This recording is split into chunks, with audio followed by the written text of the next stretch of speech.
Hello, I'm Todd Lewis from Fiasco Sports, reporting for the SA Football magazine. Today I'm joined by Ryan Paget from the Salisbury Football Club in Division 4, and he's going to do our weekly roundup.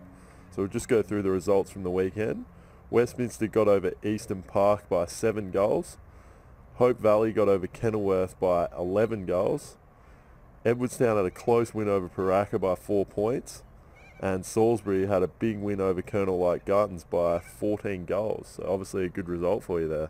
Yeah, it's probably surprising, to be honest, the margin. We thought we'd get a pretty good contest, and we'd never played Colonel Light Gardens before in any grade, so we didn't really know what to expect, but their results have been pretty good.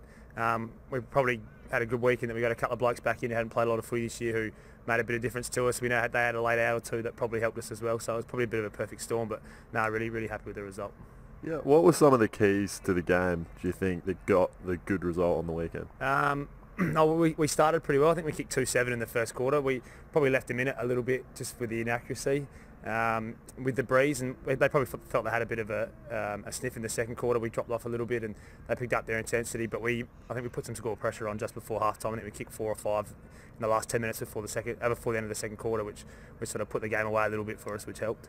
Yeah, when you do get that little bit of a run on, does the games tend to open up a little bit more after that and you start to really enjoy the atmosphere out there because you're playing so well? Yeah, the game definitely opens up, and our Oval's a fairly big one, and I think for teams who haven't played it before, it definitely opens up in the second half just because of the size, and it really becomes hard to cover the ground in the last quarter especially. Like, I know we feel it playing, we play there every second week, so I can imagine visiting teams would definitely feel it, but we definitely see, especially to the end of quarters and especially the end of games, it definitely opens up a bit.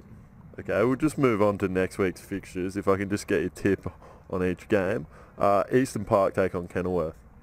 I think that's up at Eastern Park too, and I think it's going to be really hard for any team to win up there. They're a really dominant side at home, they're really good at their contested footy, and when they win a contested ball generally up there, it means it's an inside 50, and they score. I think they kicked 27 goals against Paraka a couple of weeks ago. It probably wouldn't surprise me if they kick something similar against Kenilworth. Okay, Edwardstown take on Westminster Old Scholars. Yeah, this will be a really good game, I think. We hadn't played Edwardstown at all before. We had them a couple of weeks ago, and they actually structured up really well. We played Westminster in round 1, and they were missing a few of their recruits. I don't think Shattuck or Tasborski or Bleasing or Wakeland played, so we didn't really get them at their peak, but I think they're starting to come good now. They played a bit of footy together, and it'll be a really good game. I think Westminster will probably get them, even though it's at Edwardstown, but it wouldn't surprise me if it's pretty close. Okay, and Colonel Light Gardens take on Paraka. Yeah, I don't think Paraka are as bad as their ladder position says they are. I think they've been competitive in most games, apart from maybe the one at Eastern Park where a lot of teams will probably get blown out. So I think this will be closer than what a lot of people might think. I'll probably tip Colonel Light Gardens, but it wouldn't surprise me if, like I said, if it's a close one.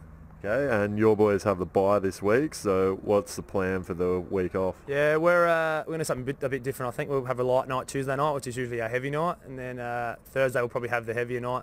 Saturday morning, our C grade are playing, so they're away, so I think our A's and B's will train. And we've got a bit of a function show on in the afternoon at the club, and then our women's team play at 5, so all the boys will probably hang around and watch them. So it'll be nice to do something a little bit different. Okay, what are the keys to staying focused during a week off? Because you can tend to come back after the bye, maybe even a little bit underdone or not prepared. Yeah, to be honest, I'm not actually too sure. We've never had a bye that I can remember in A's and B's footy anyway in the 12 years that I've been playing, so it's probably a bit of foreign territory to all of us. I know the coaching staff as well were a bit thinking about how they approach the week, so we're just doing it the best we can to try and find a balance between giving blokes a rest if they need it or getting some work into guys that probably do. So we're sort of going in a bit blind as well, like I think probably a lot of clubs are in Div 4 this year who haven't had a bye before.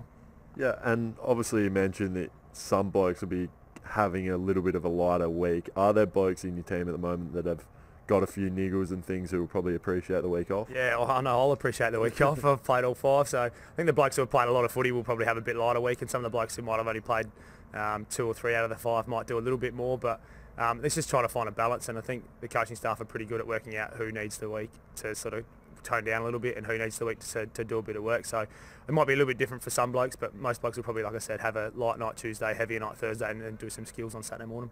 Okay, thank you, Ryan. I'm Todd Lewis from Fiasco Sports, reporting for the SA Football magazine. Today I've been joined by Ryan Paget from the Salisbury Football Club in Division 4, and he's done our weekly roundup.